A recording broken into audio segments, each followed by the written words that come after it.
Whoa, okay. Einstein. Oh, I gave you the wrong one. I'm sorry. I'm as nervous as a cat in a room full of rocking chairs. That would scare me too. Well, good morning, Paul. How are you? Good morning, Even though Bill. you are a little bit late. It's really okay. I know how much you love your garden, and it was probably hard to pull away. It was. Yeah. How are you? Yeah, it could be better, but life is really good. I've got nothing to complain about, truly and genuinely. Even though I did try to throw myself off my deck. Well, I tried to do it.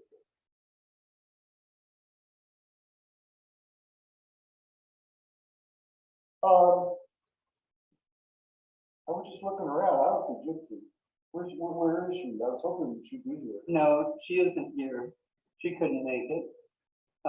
She said she had important things to do. Well, of course. I understand.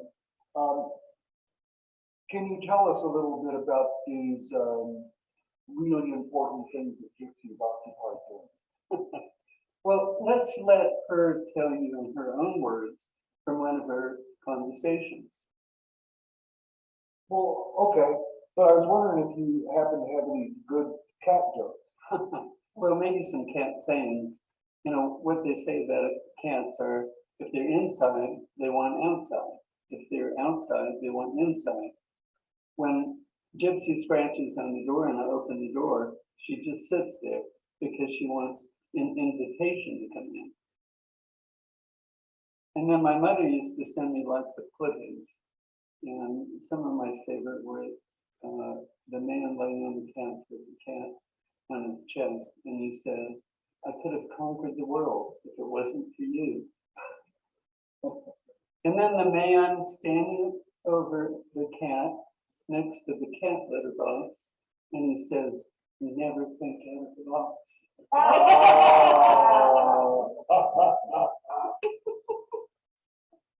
Now Einstein had a cat, and I'm sure that cat was partially responsible for his theory, relativity, E equals mc squared.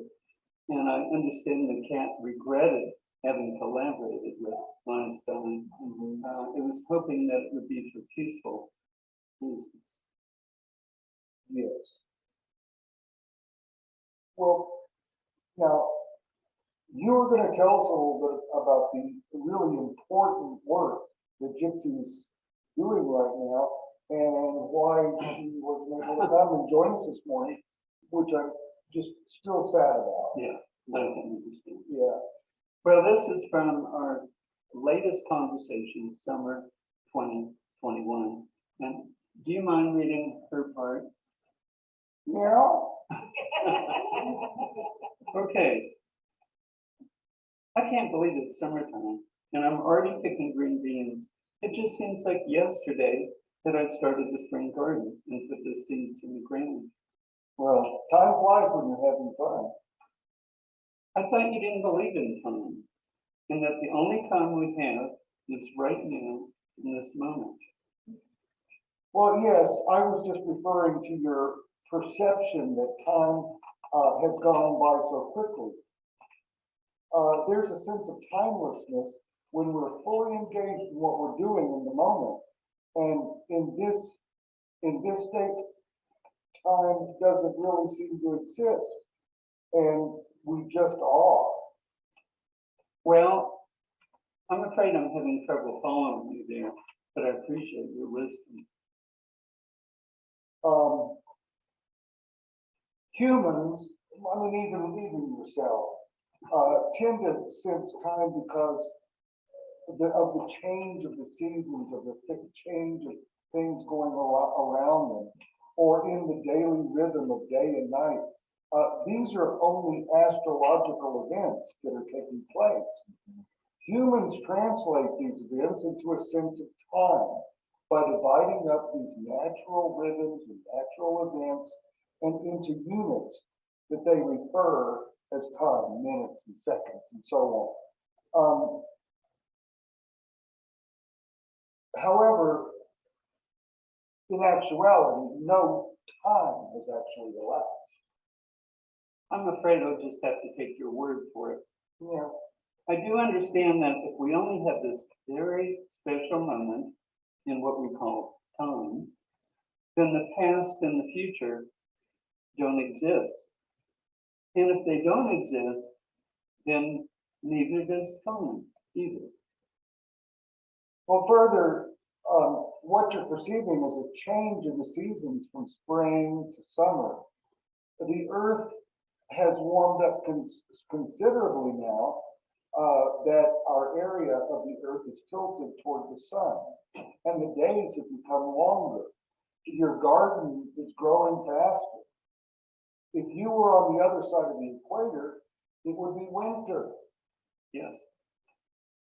Well, not to change the subject here, but I've noticed you've been sleeping a lot. Well, to some, it might appear as if I'm sleeping, but actually I'm meditating on the mess that the world has gotten into and sending the earth messages of healing and peace. You're a good example of what we could all be doing more of, just relaxing and enjoying life. I still don't seem to get it. Well, on the contrary, meditation takes great effort and focus. If you remember our previous conversation, one needs to learn to still one's body to free the mind. It's in that state that one can do the most good.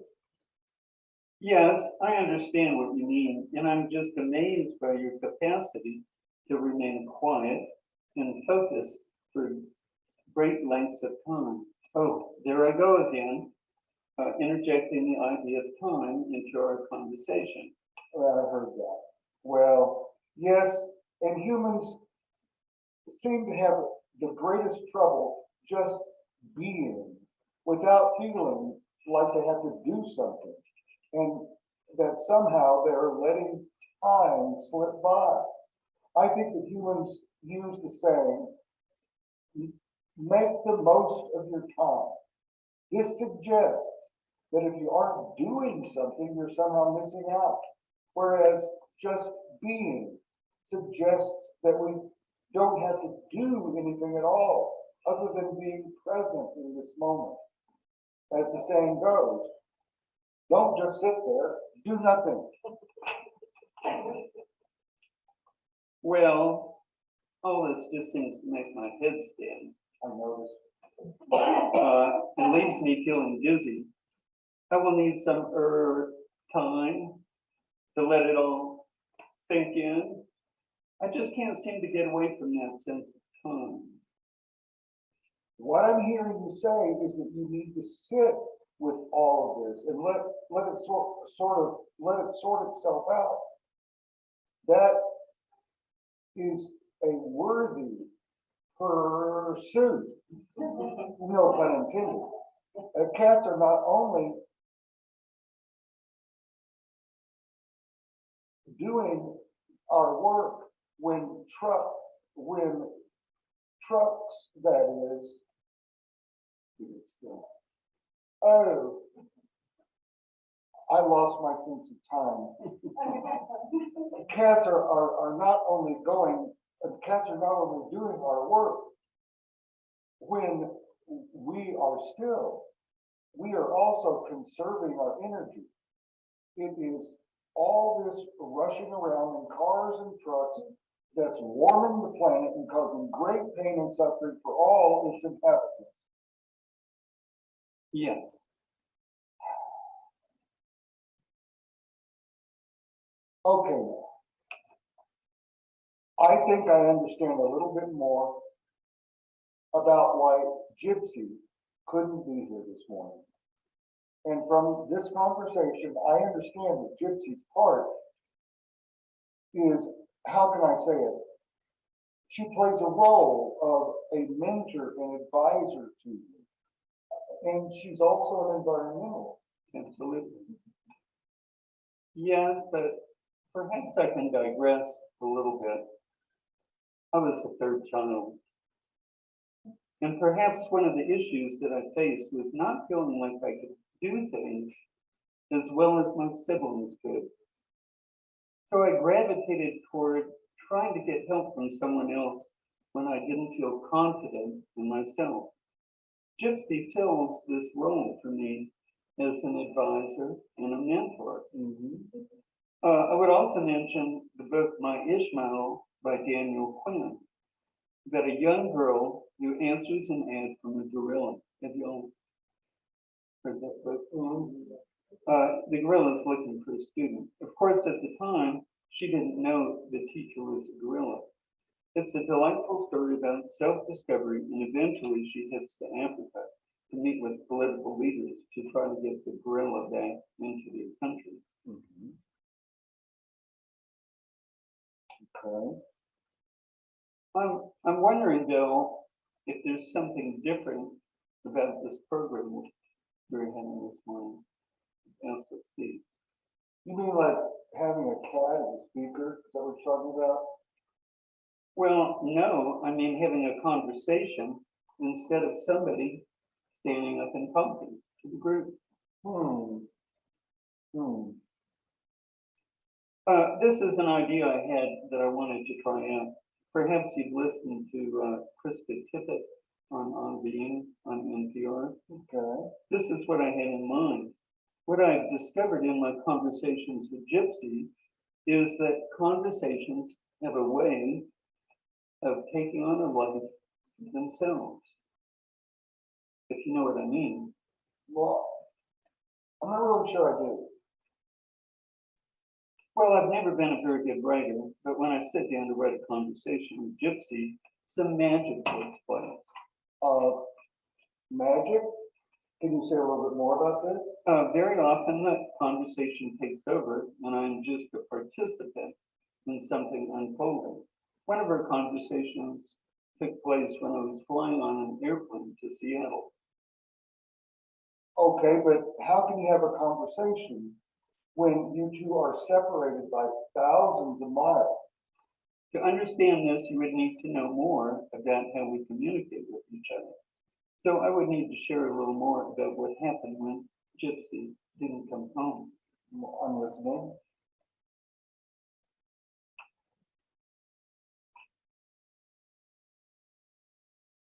Well, first you need to understand what was happening in my life.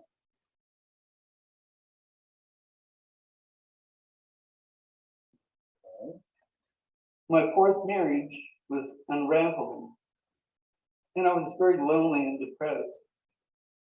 And I'm sorry.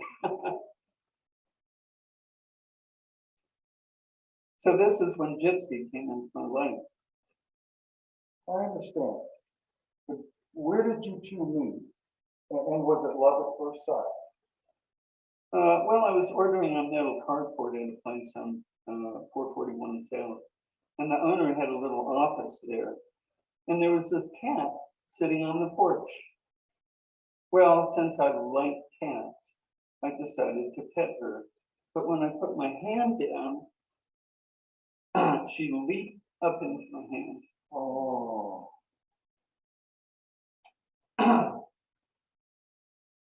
Well, a few days later, I stopped by and she came home with me, crying bloody murder the whole way home. She doesn't think I drive very carefully. Well, I understand that too. Now, how about how the two of you communicate with each other? Well, first, I had great respect and felt honored that she wants to live with me.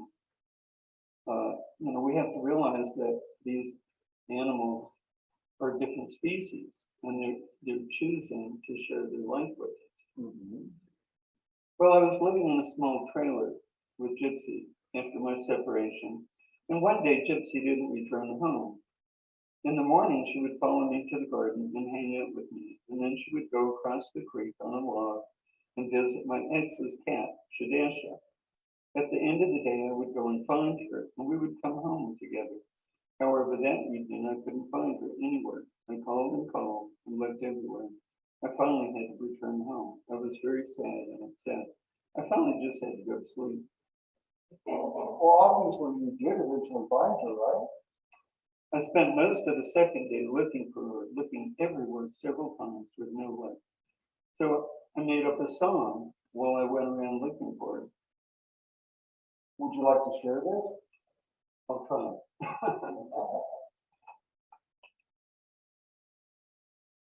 And I get the tune. Oh, Carolina, Carolina, I lost my love in Carolina, had no warning of her leaving, there was no sign of where she's gone. Food owl calls in the dead of night, have you seen my true love tonight? High top ridges, lonesome valleys, we're aware that she has gone. Oh, Carolina, Carolina, I lost my love in Carolina, had no warning of her leaving, there was no sign of where she'd gone. Coyotes howl in the full moonlight, have you seen my true love tonight? High top ridges, lonesome valleys, where could she have gone? Carolina, I'm repeating, I'm sorry.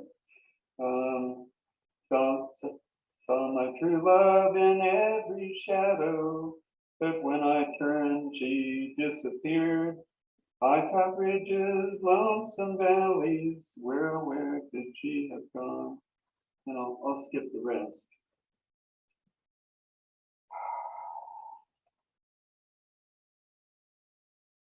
This is all very beautiful, but it doesn't really explain how you found Gypsy and how you communicate with each other.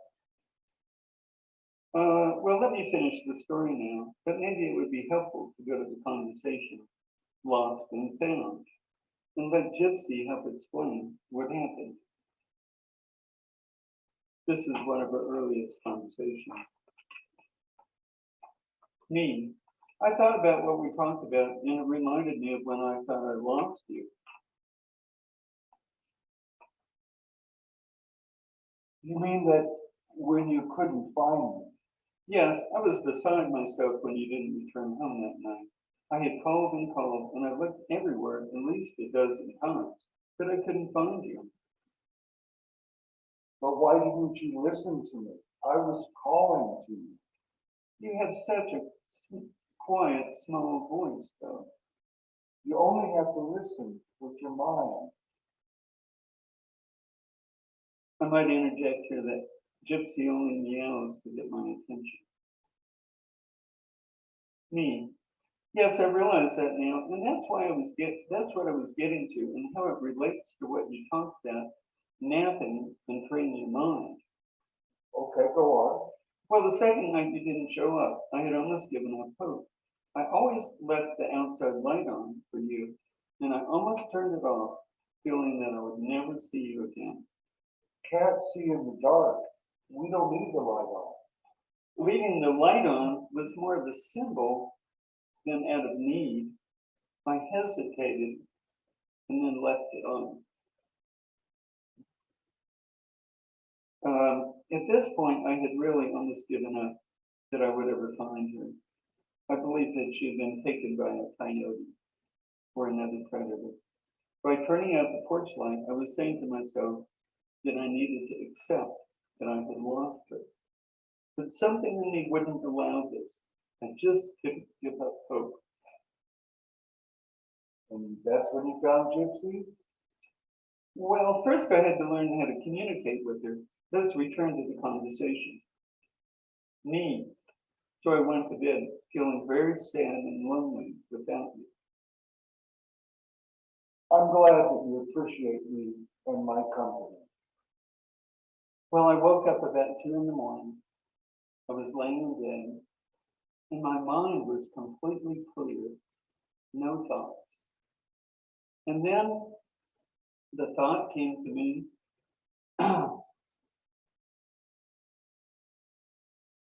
I just need to send my mind out and find you. And it was instantaneous.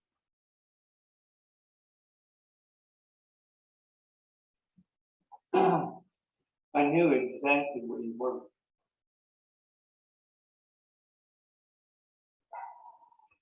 I really want to emphasize here what happened.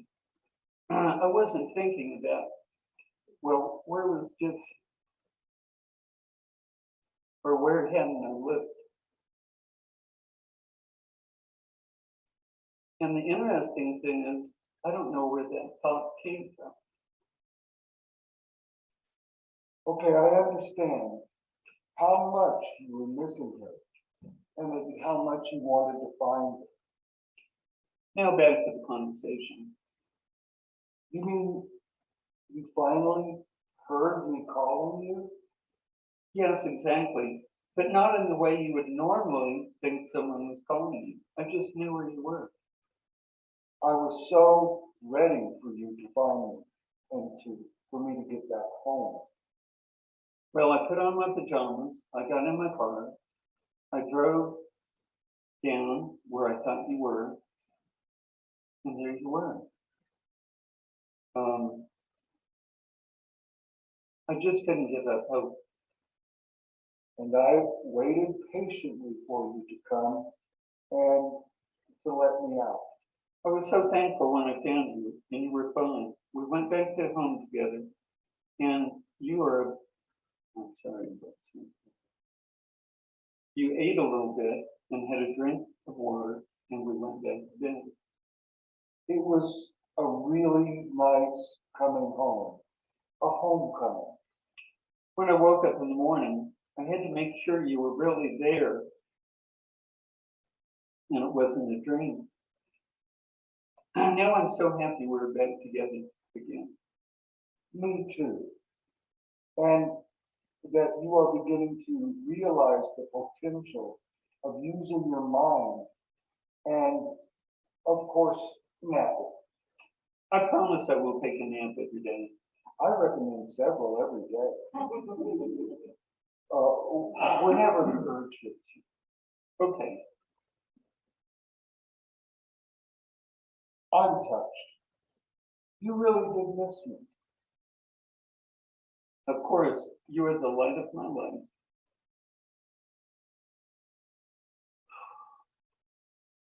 I'm not sure I really understand how you communicated though.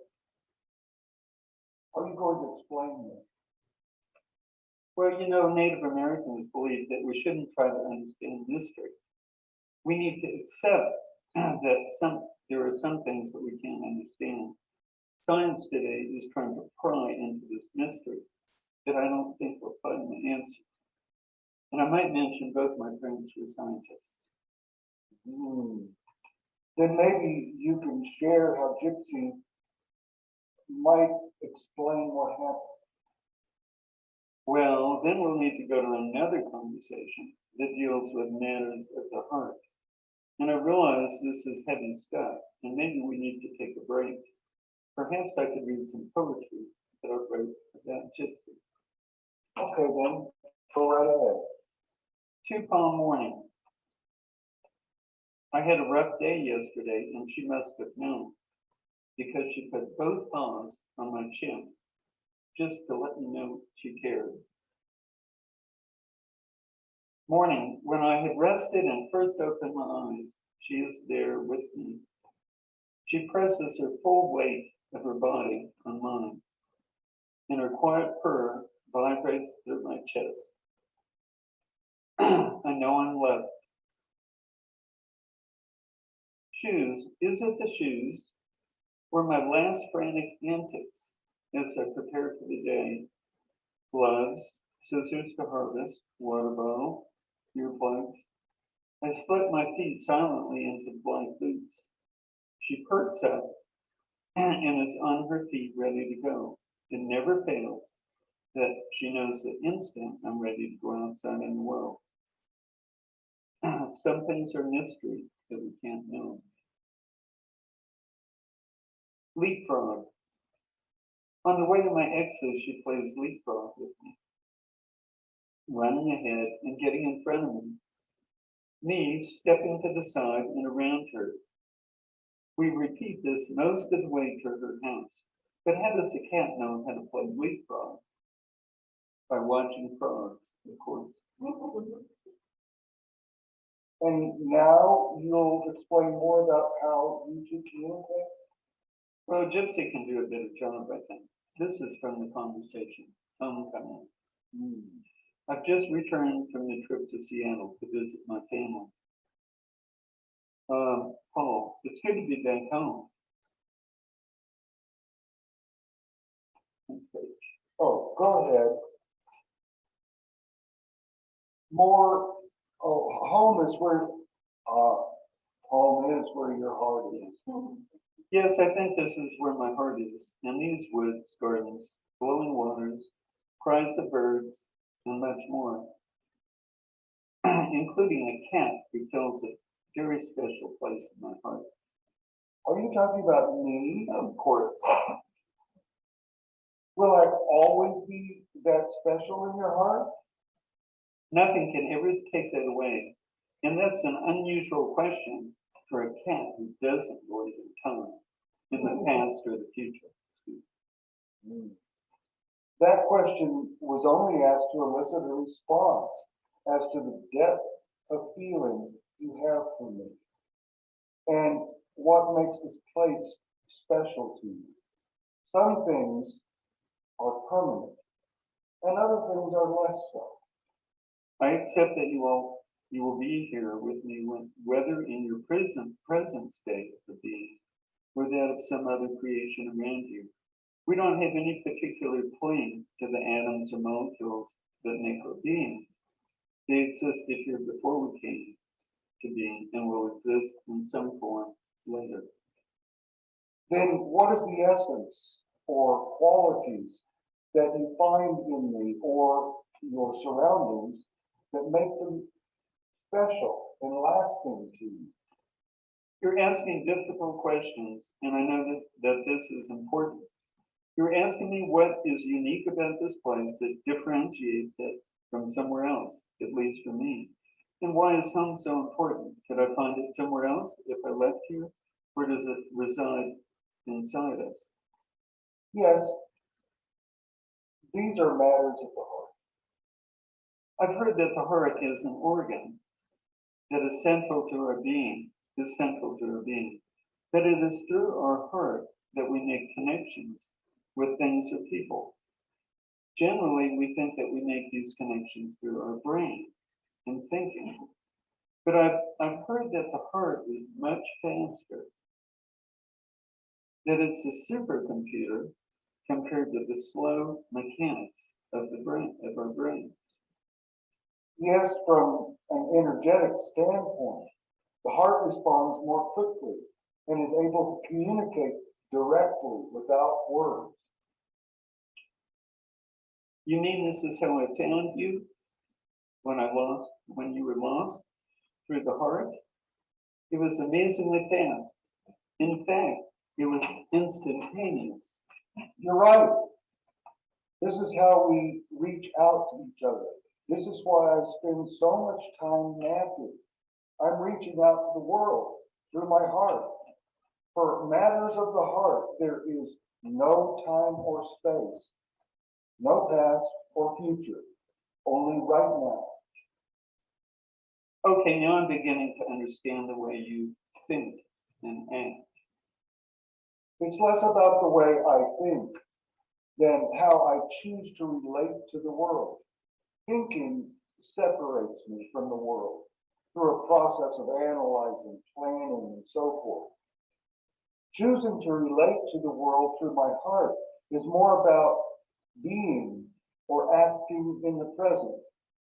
And in the heart is the only place where this can take place. This is way beyond my ability to think about or understand. This is because this knowledge exists in the heart and not in the brain. Then how can you know what is in your heart?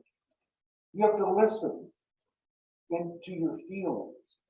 These reside in your heart, not in your brain.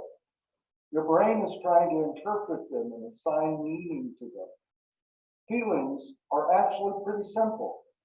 Love, fear, anger, hunger. What do these feelings tell me, or how can I understand what you're telling me? Well, this is easy. Basically, you look at what your heart tells you and how it makes you feel. But I've learned that my initial reaction to things is not always reliable. That even if I'm feeling afraid of something doesn't mean I should avoid it. Fear is an invitation to explore something that has meaning to you on some level. Such as when I was afraid of losing you, this feeling is inviting me to look at my feelings of being alone. Yes, the feeling of fear is trying to get you to look at your feelings of attachment to things. Oh, well, I think I understand that. First, that all things are impermanent and change is always taking place. That the harder we try to hold on to something, the less we can really know what it is. That's why we can't understand some things with our brains. Our brains want to hold things, classify things, etc. You can't separate the song of a bird from the bird itself. They're one and the same thing. In other words, we can't know the bird by listening to its song. You could know of the bird, but you can't know the bird itself. And in the same way, we can't know something using just our brains. We must feel it in our heart. We must listen with our heart rather than our brain. Exactly. So I have to practice listening with my heart to understand what meaning there is in the world around me. And the best way to do that is being present in the moment, not thinking about the past or the future, which exist only in our brain. I'm sure it's helpful, though, to plan where your next meal is coming from. Unless we have faith that our next meal will find us. Like the bird that I kindly asked you to release, does it just happen to fly into your mouth? Well, the bird that would be my next meal offers itself to me by letting me catch it. It understands that the success of its tribe depends on me being alive and keeping the tribe healthy. If the tribe overpopulated and ate up all of its resources, then there would be mass starvation and disease would set in. Isn't this what's happening to the human race? We are outgrowing our planet and resources are becoming scarce. And worse, we are changing our planet to the point where it would become uninhabitable for both our species and the species that we share the planet with. Now you're seeing the bigger picture. This is the reason the bird gives up its life, so that it may live. It innately understands that we are friends and we serve each other. Predators and prey are one tribe.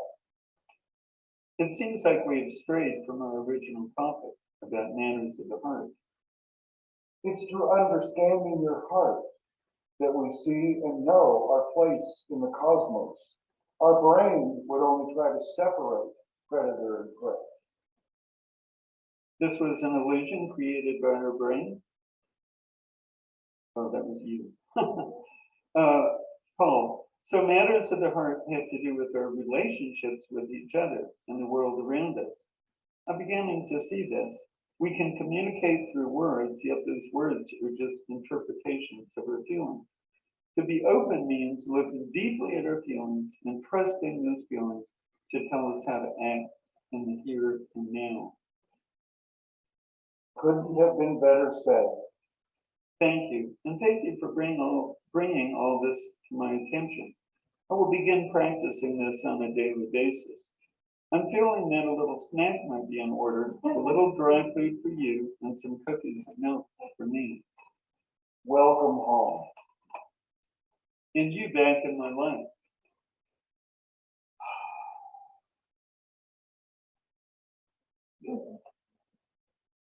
I've always been here. Well, Bill,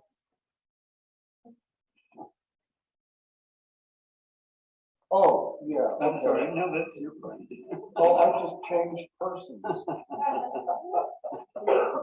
I'm human now.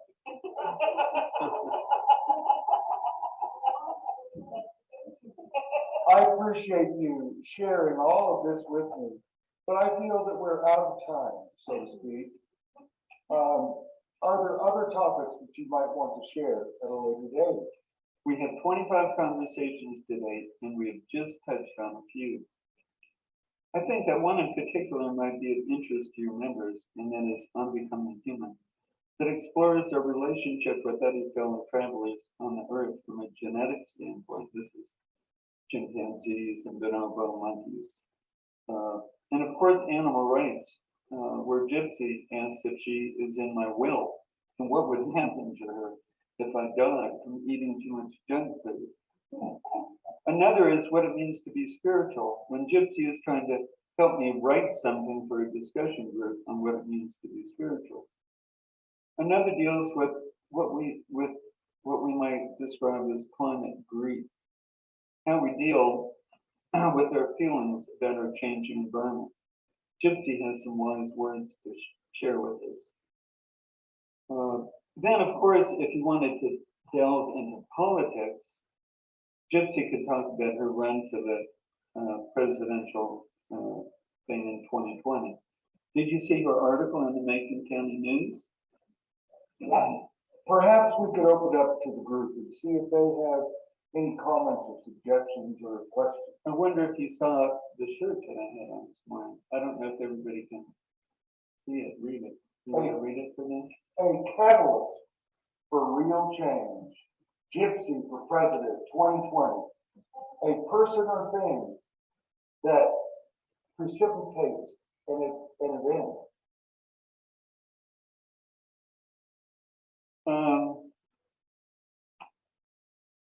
Well, I hope that you might have me back again so we can explore more of these things. I know that you were going out on a limb, so to speak, having a cat coming to speak to your fellowship. And I appreciate your openness to do so. I want to thank you so much for having us. Both Gypsy and I are honored to speak from our hearts with you. She is, of course, in spirit. Yeah.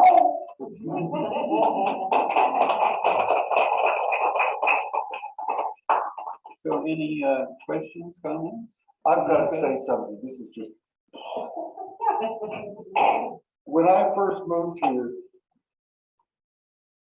I didn't come to the Spiritual Light Center for about 3 months because it's renovating my house. And I had a 10-year-old Toyota Tacoma. And Sue, what is the name of the guy that owns the jewelry store down by me? Chris.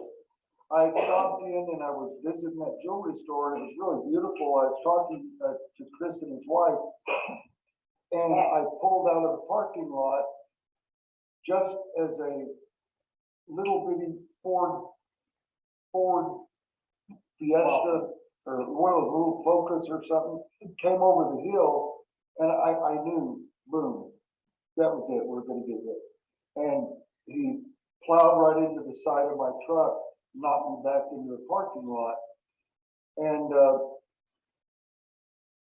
I was knocked out a little bit. And when I came out of the car, my first thought was, what happened over to the people that hit me? I know they're dead. It's terrible. So I jumped out of the car and slammed the door and started taking off looking for these people. And I didn't realize that my door was sprung, and it wouldn't shut. And Gino, the little one, who's now 12, but he was like 3 at the time. He about the age of Gypsy. And see, you gotta, Gypsy, Gino is like Gypsy for me. We're just totally connected. And I went back to the car, and there was Chesco, my other dog, but Gino was gone. And I panicked. I knew that Gino had run up the mountain into the forest, and I didn't know what to do. And I talked to Chris, and Chris says, "I'll take you up the hill, and we'll find him." And I looked everywhere trying to find Gino, just find him to get that vibration or whatever you want to call it. And I saw a trailer, an old kind of beat up trailer, and I went over there, and Chris says, "Oh, he's not under there." Well, Chris is a great guy, but he's not connected to Gino. And all of a sudden, something told me that's where Gino is. I knew for sure. And I went underneath that trailer, and there was Gino, sitting dead center underneath there. It took me forever to coax him out. But it was that exact thing. I knew that Gino was under that trailer. There was no question. Zero. And sure enough, that's what it was.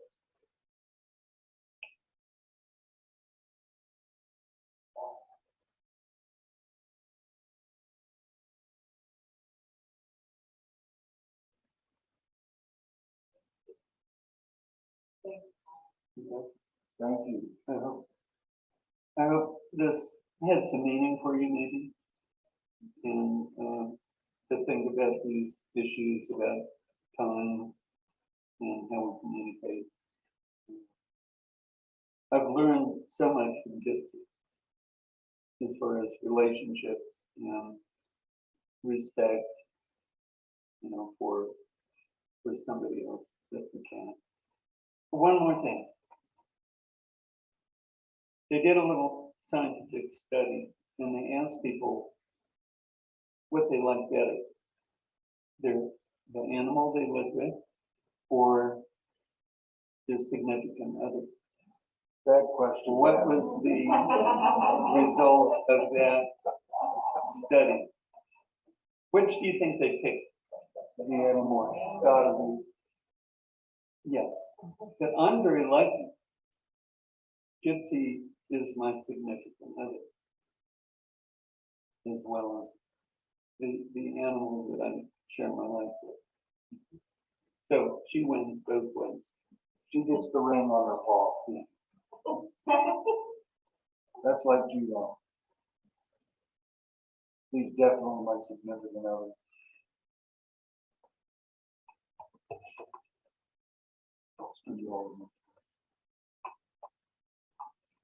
Thank you all.